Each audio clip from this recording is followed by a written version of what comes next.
How does a college student vanish from a crowded town, leaving behind her phone, shoes, and no trace at all? This is the haunting case of Lauren Spierer.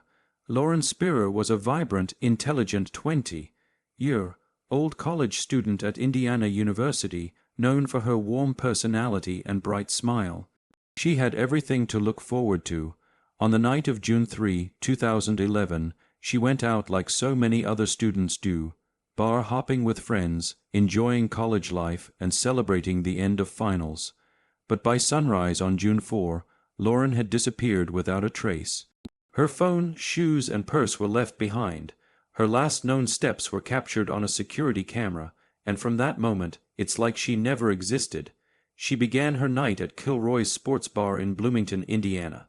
Friends confirmed she had been drinking, and at one point, she left her belongings at the bar. She continued the night by visiting several off-campus apartments with friends and acquaintances. It was around 4:30 a.m. when Lauren was last seen walking alone, barefoot, near the corner of 11th Street and College Avenue. It was early summer, the streets were still, and yet she vanished into silence. Authorities responded quickly. Surveillance footage was reviewed. Friends were questioned.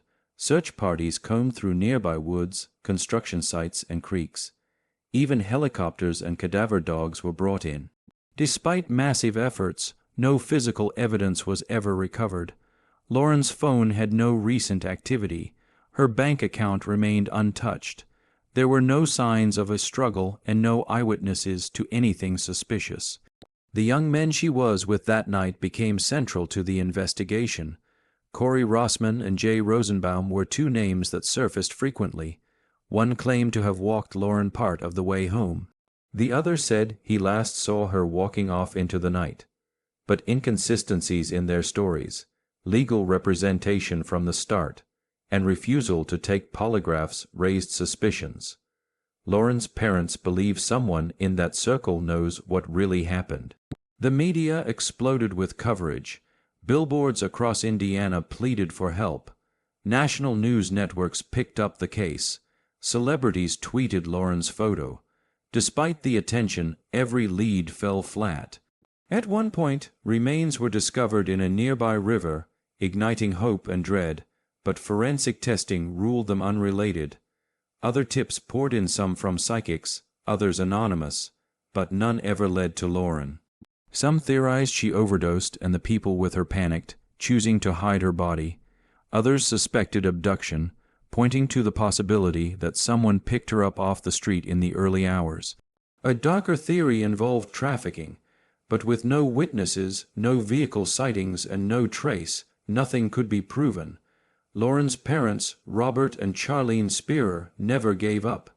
They held candlelight vigils, hired private investigators, and launched social media campaigns. Over time, their message grew stronger, not just pleading for Lauren's return, but demanding accountability. They criticized the friends' silence, pointing out that real friends would speak up, especially after so long. Investigators eventually labeled the case as a likely homicide, though no suspects were officially named. The FBI got involved, combing through digital records, searching distant states for signs of activity. But with no new clues, the trail went cold. The case remains open but unsolved. Lauren's disappearance left a lasting impact. Students at Indiana University became more cautious. Safety apps and escorts were introduced. Parents nationwide watched their children more closely, and yet the pain of not knowing still lingers, especially for those closest to her. Years have passed. Anniversaries have come and gone. Memorial scholarships were created in Lauren's name. But the question remains the same: how does someone vanish completely from a well-lit street in a small college town with friends just blocks away? Someone out there knows what happened.